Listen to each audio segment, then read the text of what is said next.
Hey everyone, what's going on? It's Scott here from CanGeek Games and Collectibles, and it is Friday. And what is with the Klingons in Star Trek Discovery? And why do they look so different?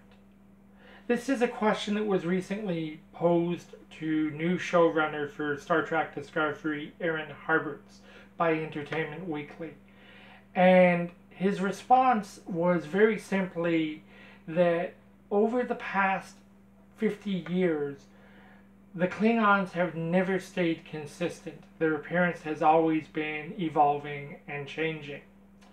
In the same interview, he went on to state that former Star Trek showrunner Brian Fuller had not only been supportive of the change, but had also played a hand in the redesign and the evolution of the new Klingons for Discovery. Now, as a longtime Star Trek fan, and for anyone else out there who is a longtime Star Trek fan, we all know that the physical appearance of the Klingons has been changing more or less. And by that, what I mean is, in the original series going back to 1966, the Klingons had a very human appearance to them. You know, beyond the fact that they had facial hair, their skin was very bronze, dark looking, right? But they looked human. It wasn't until the movies that they started to change the physical appearance of the Klingons. And, you know, they basically explain that through Star Trek canon as being a virus that had been developed by Klingon researchers using the Levidian flu in the hopes of creating an advanced race of Klingon warriors, and it backfired on them. And as a result, their physical appearance began to change. But let's be honest here. The Klingons have never looked as badass, in my opinion, as they did during the Next Generation years. And honestly, I think they had reached the pinnacle of physical appearance in Star Trek Deep Space Nine. And here we go, and we're going back, right? We're coming out with a brand new Star Trek series. First series, by the way, to be on TV in over a decade. And one of the first things they do is they take one of the most popular races in Star Trek canon, and they change their physical appearance.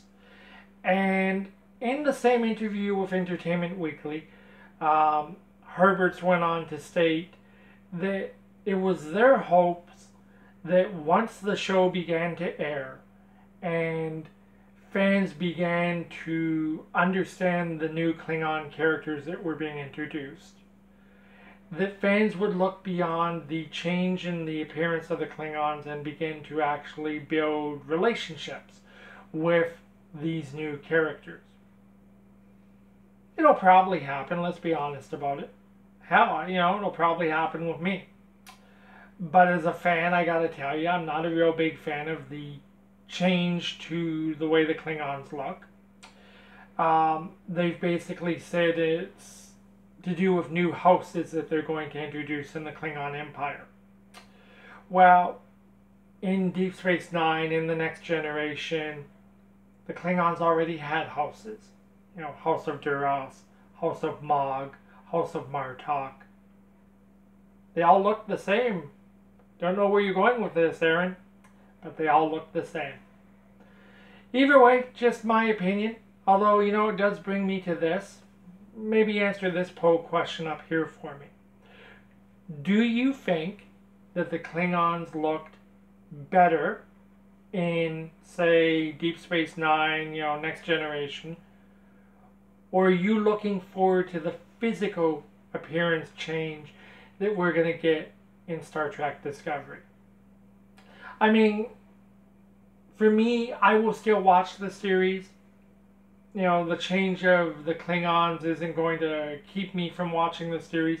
I have actually heard some people say that, you know, they won't watch the series because of this. It's just a change that as fans we're going to have to accept. And I'd love to hear what everyone watching this video has to say.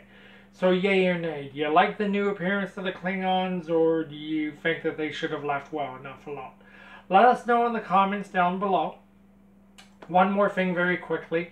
As a link to this video, I'm going to leave in the description a link to our CanGeek Talks Movies and Films Facebook group.